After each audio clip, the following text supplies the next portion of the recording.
going to go for a little while to represent the United States at the Ryder Cup, which is very exciting. And we'll be watching that. This is Kai, by the way, in case you didn't know. How are you? And we'll be watching a little golf. I think we have maybe a deal on Gaza, very close to a deal on Gaza. How are you? Hello, Peter. And it's looking like we have a deal on Gaza. And we'll let you know. I think it's a deal that will get the hostages back. It's going to be a deal that will end the war. It's going to be a deal which it's going to be peace. I think we have a deal. That'll be number 8, Peter. Not there. Mr. President, I'm James Comey. Now that James Comey has been indicted, who is the next person on your list in this retribution? It's not a list, but I think there'll be others. I mean, they're corrupt. These were corrupt, radical left Democrats. Because Comey essentially was he was worse than a Democrat. I would say the Democrats are better than Comey.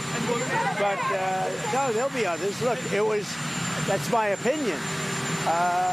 They weaponized the Justice Department like nobody in history. What they've done is terrible. And so I hope there are others, because you can't let this happen to a country. And will you appoint a permanent U.S. attorney to try this case? Lindsey Halligan has never tried a case. Well, we'll see, but it's a pretty easy case because, look, he lied. You saw my truth today.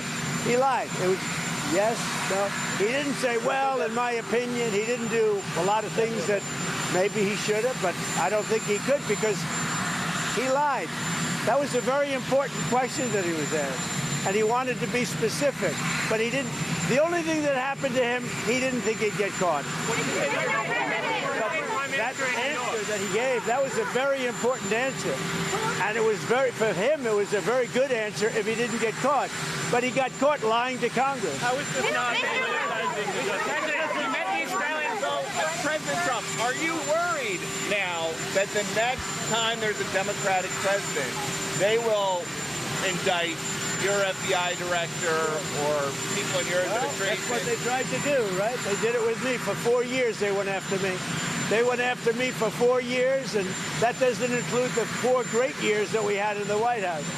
So when I ran it from, in 2016 when we won, it began before I got to office. You know that. Wait a minute.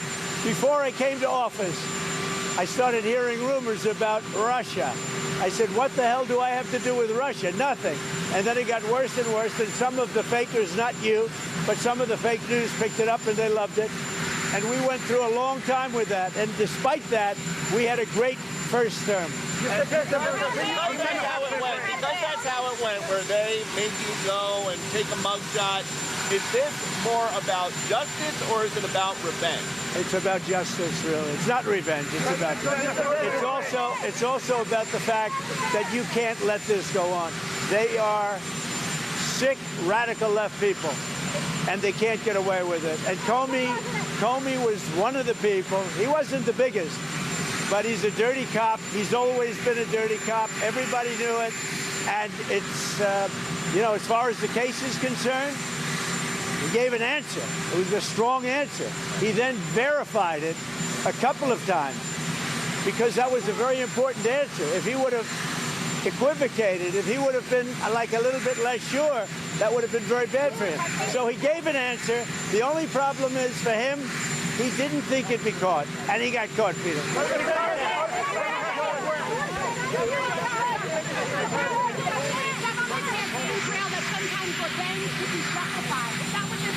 This is about justice. He lied a lot, but this was a very important thing. He could have said, well, maybe, or I don't remember. He didn't say that. He gave a very specific answer, and then he verified it numerous times, and he got caught.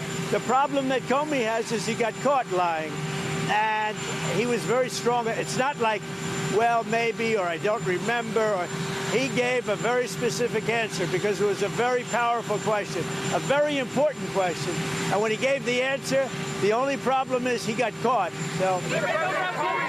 President. Are you worried about American workers suffering if the government shuts down? And do you have plans Well, we're going to see, but the radical left Democrats want to shut it down. I mean, it's up to them. We have a great economy going. You saw the numbers yesterday. They're fantastic. The economy's doing well. Prices are down. We have virtually no inflation. Everything's going good. We're respected by every nation in the world. And you know what happened? The Democrats want to shut it down. And they want to shut it down because they want to give billions, ultimately trillions of dollars to illegal migrants, people that came into our country illegally. Some of those people are criminals, but they came into our country illegally, and they want to give them the essential, over years, trillions of dollars. And our people aren't going to stand for it. They also want to have open borders. They want to have men and women's sports. They want to have transgender for everybody. These people are crazy, the Democrats. So if it has to shut down, it'll have to shut down. But they're the ones that are shutting down.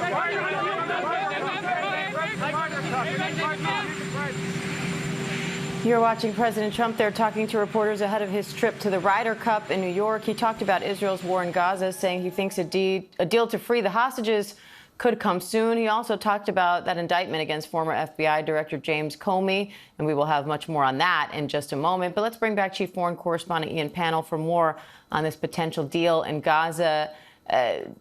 Ian, what's the latest here on these negotiations? What do you make of the president saying a deal could come soon? I mean, in essence, negotiations have stalled for some time, ever since Hamas initially refused an offer that was on the table, that was being pushed by Special Envoy Steve Witkoff and approved by the Israeli government. Now, that happened, I guess, around a couple of weeks ago. Last time I was in Israel, Hamas then sent a counter-offer, if you like, to the Israeli government, and then it didn't really go anywhere. But in the behind the scenes, you've had this ongoing discussion involving Steve Witkoff, President Trump, Ron Dermer of the Israeli government, Jared Kushner, the president's son-in-law, and apparently Tony Blair, the former British Prime Minister, trying to envisage how you govern Gaza after the end of the war. So a potential deal is certainly what people wanted, whereby Hamas essentially releases all the hostages, lays down its arms, and in exchange for that, Israel will stop the war, withdraw its troops, and release a large number of Palestinian prisoners. It doesn't seem to me that that is imminent. At no point has Hamas given any indication it's going to release the remaining 48 hostages, of whom 20 are alive, and nor does the Israeli government seem inclined to stop its military campaign. We just heard Prime Minister Netanyahu say this to the United Nations. He's not going to stop the military campaign until he decimated all of Hamas. Well, that seems a difficult, if not impossible, objective. But nevertheless, there is momentum there. We've heard President Trump say before that he feels optimistic that a deal is close at hand, and it hasn't happened. So I would urge caution at this point. It's interesting that that's the comments that he chose to come out to the waiting press and make. Perhaps something has moved on that. We don't know for certain, but we know there's a lot of pressure. And as you've been reporting yourself, Diane, we know that Prime Minister Netanyahu is going to meet with President Trump. All right, Ian Pannell, thank you. And we just heard President Trump say former FBI Director James Comey got caught lying, but Comey says he's innocent after his 2-count indictment by a federal grand jury.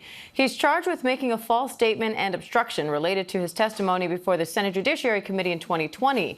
And this comes just days after President Trump publicly demanded the Justice Department prosecute Comey and other political enemies. Now Comey's denying those allegations in a video post. My family and I have known for years that there are costs to standing up to Donald Trump. But we couldn't imagine ourselves living any other way. We will not live on our knees, and you shouldn't either. My heart is broken for the Department of Justice, but I have great confidence in the federal judicial system, and I'm innocent.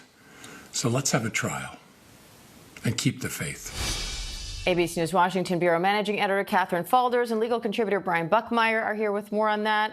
So, Catherine, walk us through this indictment and how it came together. Well, it came together rather hastily. As we know, this has been something that's just really played out this week after Trump appointed Lindsey Halligan as former defense attorney to lead that office. She presented to the grand jury by herself alone, which I know, as Brian knows well, that's highly unusual. Usually your assistant U.S. attorneys go and present to the grand jury, but she didn't have that. And it's because I'm told by sources that most people in that office declined to help her with this, given that they believed that there wasn't enough probable cause or evidence to ultimately bring charges. So she presented herself to the grand jury yesterday afternoon, and this all played out in the courthouse after the fact before a magistrate judge when they returned the indictment. Originally, they had two different pieces of paper, and we learned that one of the charges that they were trying to seek on a false statement was actually declined by the grand jury. Of course, the other two, the ones you mentioned there of lying to Congress and obstruction of a congressional proceeding, were in fact verified by the grand jury. Brian, how serious are these charges, and what will prosecutors have to prove? So, Diane, the charges are serious in the sense that they do carry a potential maximum of 5 years in prison if convicted. We do know, though, based on federal sentencing guidelines, if Comey is convicted, and that is an if because we don't even know what the arraignment is or a lot of information going forward, and he's already calling for a trial, it would likely be a lot less. But in order for the prosecution to be successful here, they have to show that Comey willfully and knowingly made a false, fictitious, or misleading statement when it came to whether or not he had authorized another person, as the indictment argues, to leak information to the media. The second charge, I believe it is obstruction for the same statement, but it doesn't actually say what Comey is allegedly obstructing and what statement it is. It could be a different statement, but the assumption is it's the same one. And you have to prove this beyond a reasonable doubt. The difficulty in this is the ability to prove intent, to prove that he knows, or he knew, when he made that statement, he was lying and not just misunderstanding or whatever it may be. Intent is hard to prove in a case like this. Catherine, this all stems from testimony Comey gave in 2020, where he said he didn't authorize an anonymous leak to the press. What more can you tell us about that? Pointed out, this indictment really, it's only 2 pages. It doesn't say exactly the statement that they're charging here, but it is the statement from his Senate testimony in 2020 in a back and forth exchange that Comey had with Ted Cruz. And of course, the question is whether they'll be able to prove intent. And Cruz is essentially summarizing testimony that Comey gave 3 years prior to that. There's questions about whether the summary of that testimony was really accurate or not. But of course, Comey goes back and forth with Cruz over whether or not he authorized his then Deputy Director of the FBI, Andy McCabe, to release information to the media. It gets a bit complicated and weedsy here, but the reality is it comes down to whether they can improve intent or not, and prosecutors in that office, most of them don't believe that they can. Brian, you're a defense attorney. How do you expect Comey's attorneys to approach this case? So the big umbrella arguments that we as defense attorneys make is either one, the prosecution can't prove their case beyond a reasonable doubt because they can't put forward the sufficient amount of information, or two, the client is innocent because of an alternative theory or alternative argument. Here, which is interesting as well, is the prior U.S. attorney, Siebert, in this case, actually had a memo listing out why he believed this case shouldn't go forward. So now, unlike most normal cases, the defense has a third alternative. Someone in that office, prior to being terminated by the president, actually gave them an outline as to why this case doesn't work. And that will definitely be used at the heart of the defense's case. All right, Catherine Falders, Brian Buckmeyer, thank you both.